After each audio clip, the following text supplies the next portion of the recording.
آئے بھی وہ گئے بھی وہ، ختم فسانہ ہو گیا۔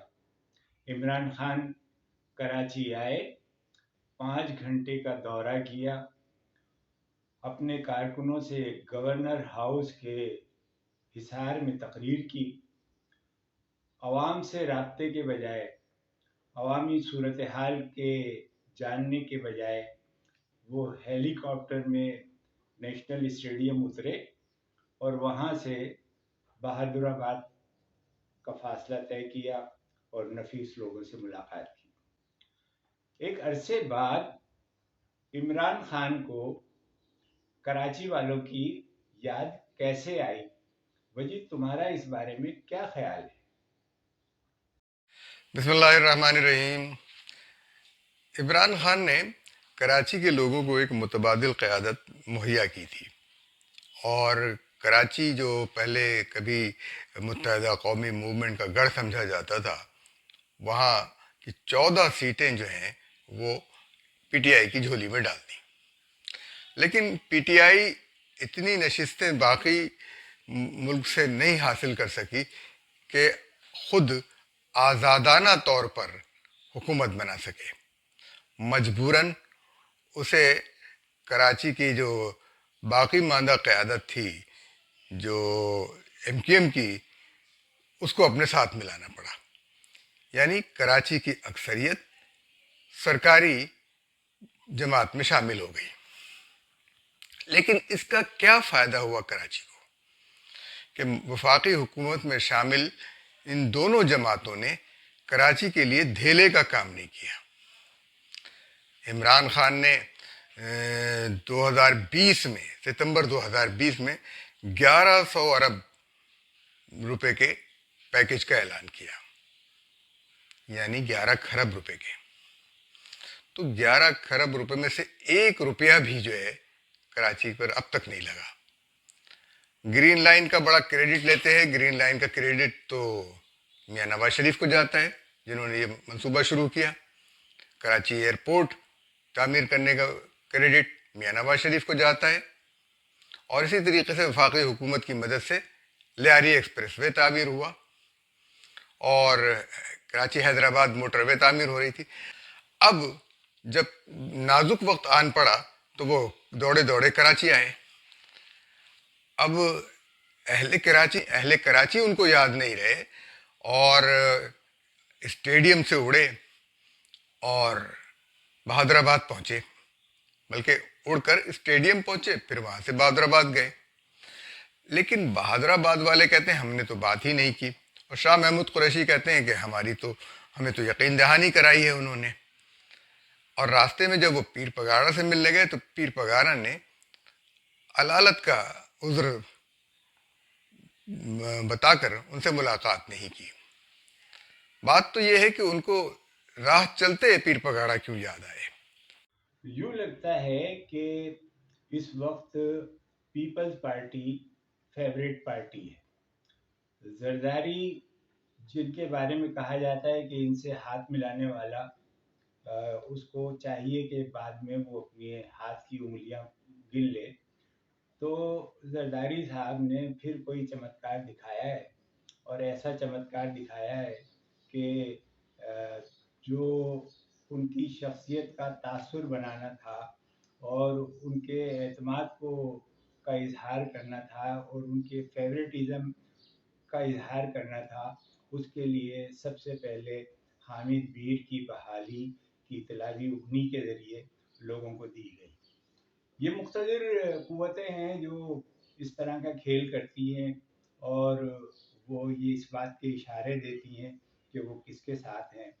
تو اب بھی جو صورتحال ہے کہ الفاظ کا چناؤ جو بہت اہم ہوتا ہے، لیکن یوں لگتا ہے کہ جب کپتان ہی اپنی گفتگو کے اندر ایسے الفاظ استعمال کرنا شروع کرے تو اس کی ٹیم کے لوگ جو بھی انہی باتوں کو دہرانے بلکہ اس سے آگے بڑھ کر دشنام اور الزامات دینے لگتے ہیں۔ تو اس صورتحال کے بارے میں وجی آپ کا کیا خیال ہے؟ الفاظ اور بیانات کی بڑی اہمیت ہوتی ہے. سوچ سمجھ کے دیے جانا چاہیے کہ آئندہ مستقبل میں اس کے کیا نتائج نکل سکتے ہیں، ہمیں کس طرح سے دیکھ سکتے ہیں، ہمارے لیے کیا ہوگا. تو خان صاحب نے جو کچھ ماضی میں کہا تھا وہی ان پر اب پلٹ کر آ رہا ہے، اور اب جو کچھ کر رہے ہیں وہ کسی اور وقت ان کے اوپر نہ پلٹ جائے. میرا تو کہنا یہ ہے کہ یہ جو دو دھاری تلوار ہوتے ہیں بیانات، آپ نے کسی کی طرف انگلی اٹھائی ایک، تو یہ باقی تین انگلی جو ہیں، یہ تین انگلیاں یہ آپ کی طرف ہوتی ہیں. تو اپنے مخالف کو پر وار کرنے سے پہلے یہ سوچ لینا چاہیے کہ کہیں اس سے ہم خود ذبح نہ ہو جائیں. آج کل خان صاحب کے ساتھ یہی ہو رہا ہے. کل عمران خان کی آمد کے ساتھ ہی انہیں پہلا جھٹکا تو یہ لگا کہ کراچی سے سینٹ کی جو سندھ اسمبلی سے سینٹ کی جو سیٹ تھی فیصل واڈا کی، جو تحریک انصاف کے پاس تھی، وہ ان کے ہاتھوں سے نکل گئی، اور نثار کھوڑو جو ہے وہ 99 ووٹ لے کر کامیاب ہو گئے. اس ووٹنگ میں 100 ووٹ ڈالے گئے، اور باوجود اس کے کہ تحریک انصاف نے اس انتخاب کا بائیکاٹ کیا تھا، تو لیکن یہ بائیکاٹ ایسا ہی تھا جیسا شکست کو بالکل سامنے دیکھنے کے بعد آدمی کہے کہ میں تو نہیں کھیلتا اور میں نہ کھیلوں والا یہ اعتراض تھا. تو یہ صورتحال کے اندر اب اسد عمر یہ کہہ رہے ہیں کہ جناب یہ حرام کی کمائی سے ووٹ خریدے جا رہے ہیں. لیکن سوال یہ پیدا ہوتا ہے کہ وہ فارن فنڈنگ جس کا کیس آج تک عدالت میں ہے اور اس کا بھی فیصلہ نہیں آیا ہے، وہ بھی کوئی حلال کی کمائی تھی؟ کیا کھیل عمران خان کے ہاتھوں سے نکلتا جا رہا ہے؟ انہیں یہ حق حاصل تھا کہ وہ تحریک عدم اعتماد آنے سے پہلے اسمبلیاں تحلیل کر سکتے تھے، لیکن اب جب کہ تحریک عدم اعتماد داخل کر دی گئی ہے، اس کے بعد ان سے یہ حق بھی ختم ہو گیا ہے. امپائر نے انگلی اٹھا دی ہے یا جھکا دی ہے، اس بارے میں بھی اب متضاد رائے ہیں، اور لوگ جو ہے مختلف تبصرے کرتے نظر آتے ہیں.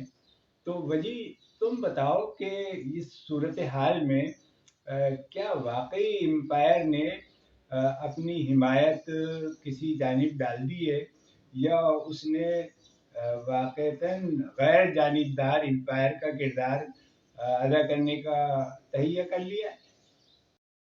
ایسا لگتا ہے کہ جس امپائر کی انگلی پکڑ کر عمران خان اقتدار میں آئے تھے اس نے اب انگلی چھڑا لی ہے، اور اب کھیل کے میدان میں ہر کھلاڑی کو کھیلنے کا موقع دیا ہے.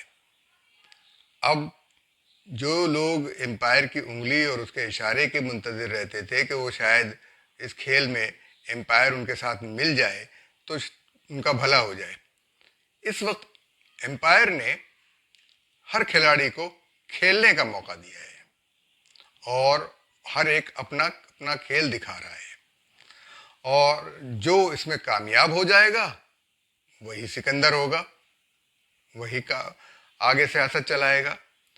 یہ ایک خوش آئند بات ہے کہ مداخلت کا عمل ایک حد تک ہونا چاہیے ان معاملات تک جہاں ضرورت ہو. میرا خیال ہے وہ بھی نہیں ہونا چاہیے، کیونکہ باشعور لوگ ہیں، ملک کے مفاد کو بھی سمجھتے ہیں اور ملک کے مفاد میں فیصلہ بھی کریں گے. اگر آپ انہیں آزادانہ کام کرنے کا موقع دیں تو شاید ملک کی تقدیر بدل جائے. عمران خان صاحب کی اس آج کے کراچی کے وزٹ نے ان کی بوکھلاہٹ کو، گھبراہٹ کو ظاہر کیا ہے. ان کے پاس اب دلائل نہیں رہے، اسی لیے وہ دشنام ترازی پر اتر آئے ہیں، اور یہ دشنام ترازی ان کی سیاست کو کھا جائے گی. میرا یہ خیال ہے کہ عمران پھر ان کو جو ہے وہ اس کا مقابلہ کرنا چاہیے، لیکن اور ڈٹ کر، یہ نہیں کہ دشنام ترازی کریں، ڈیزل کہیں، شوباز کہیں زرداری سے تجھ سے بدلہ لوں گا. تو یہ ساری چیزیں تو ظاہر کر رہی ہیں کہ وہ بہت کمزور ہو چکے